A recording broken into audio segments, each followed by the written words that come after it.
আসসালামু আলাইকুম, সবাইকে স্বাগত জানাচ্ছি আমার চ্যানেলে। বরাবরের মতো চলে আসলাম আপনাদের সামনে আরও একটি রেসিপি নিয়ে।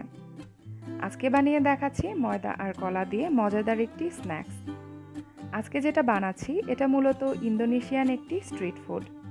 খুবই অল্প কিছু উপকরণ দিয়ে আর সহজেই এটা বানানো যায়। বাচ্চারা এটা খেতে তো ভীষণ পছন্দ করবে। সো গাইস, আর কথা না বাড়িয়ে চলে যাচ্ছি রেসিপিতে। প্রথমেই একটা বোলে নিয়ে নিচ্ছি 1 কাপ ময়দা, 1/4 কাপ কর্নফ্লাওয়ার, 1 টেবিল চামচ চিনি, লবণ দিয়ে দিচ্ছি 1/4 চা চামচ, মেল্টেড বাটার অথবা গলিয়ে নেওয়া বাটার দিয়ে দিচ্ছি 1/4 কাপ।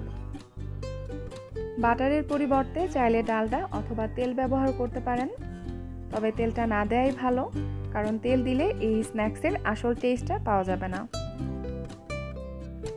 ডো বানানোর আগে এটা এভাবে 2 মিনিট ময়ান করে নিতে হবে। এই পর্যায়ে ফ্রিজের ঠান্ডা পানি দিয়ে সফট একটা ডো বানিয়ে নিব। আর পানিটা একবারে না দিয়ে অল্প অল্প করে প্রয়োজন মতো অ্যাড করতে হবে।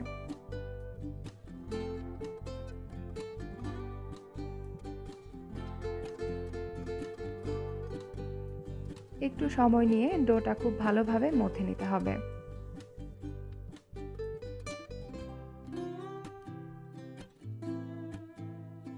তো ডোটা রেডি হয়ে গেছে।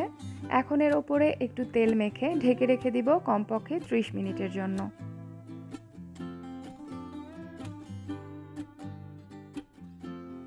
এখানে আমি 5টা পাকা কলা নিয়েছি। কলাগুলোকে এখন এভাবে ছোট ছোট পিস করে কেটে নিব।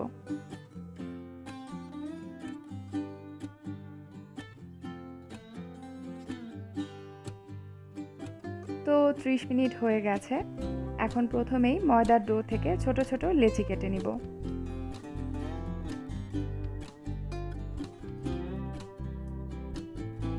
এখন একটা লেচি নিয়ে লম্বা আকৃতির করে রুটি বানিয়ে নিতে হবে।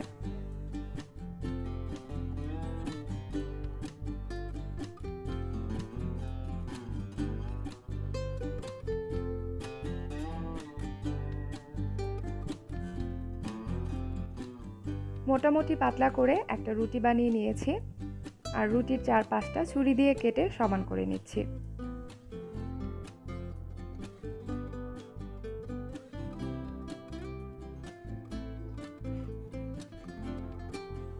এখন এর মধ্যে 1 পিস কলা দিয়ে এভাবে রোল করে নিব। এটা আসলে বলে যতটুকু না বোঝানো যায়, দেখলেই বুঝতে পারবেন যে এটা কিভাবে বানাচ্ছি।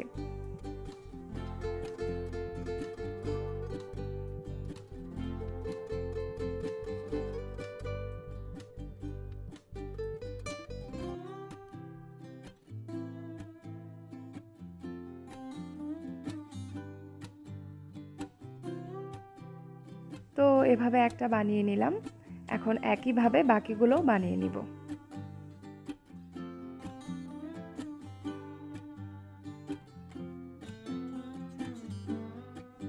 আপনারা চাইলে কিন্তু বড় একটা রুটি বানিয়ে কেটে তারপর এভাবে রোল করে বানিয়ে নিতে পারেন।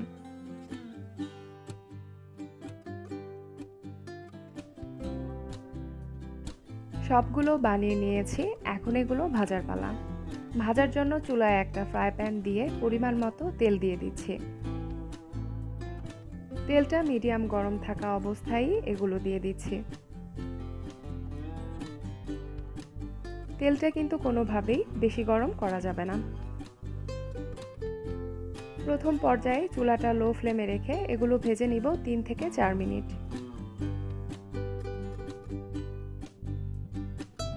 4 মিনিট পর এগুলো একটু উল্টে পাল্টে দিচ্ছি। এগুলোর মধ্যে যখন হালকা ব্রাউন কালার চলে আসবে, ওই পর্যায়ে চুলাটা মিডিয়াম ফ্লেমে করে দিতে হবে আর নেড়েচেড়ে উল্টে পাল্টে ভেজে নিতে হবে। আর এটা একটু সময় নিয়ে ভাজলে খেতে কিন্তু বেশ মচমচে হয়। তো এভাবে প্রায় 7-8 মিনিট ভেজে নেওয়ার পর এগুলো হয়ে গেছে।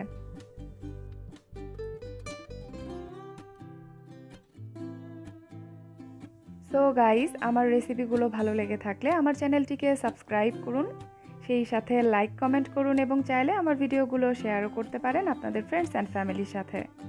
আজ এই পর্যন্তই, আবারও দেখা হচ্ছে পরবর্তী ভিডিওতে। সে পর্যন্ত সবাই সুস্থ থাকুন, ভালো থাকুন আর নিরাপদে থাকুন। সবাইকে ধন্যবাদ জানিয়ে শেষ করছি। আল্লাহ হাফেজ।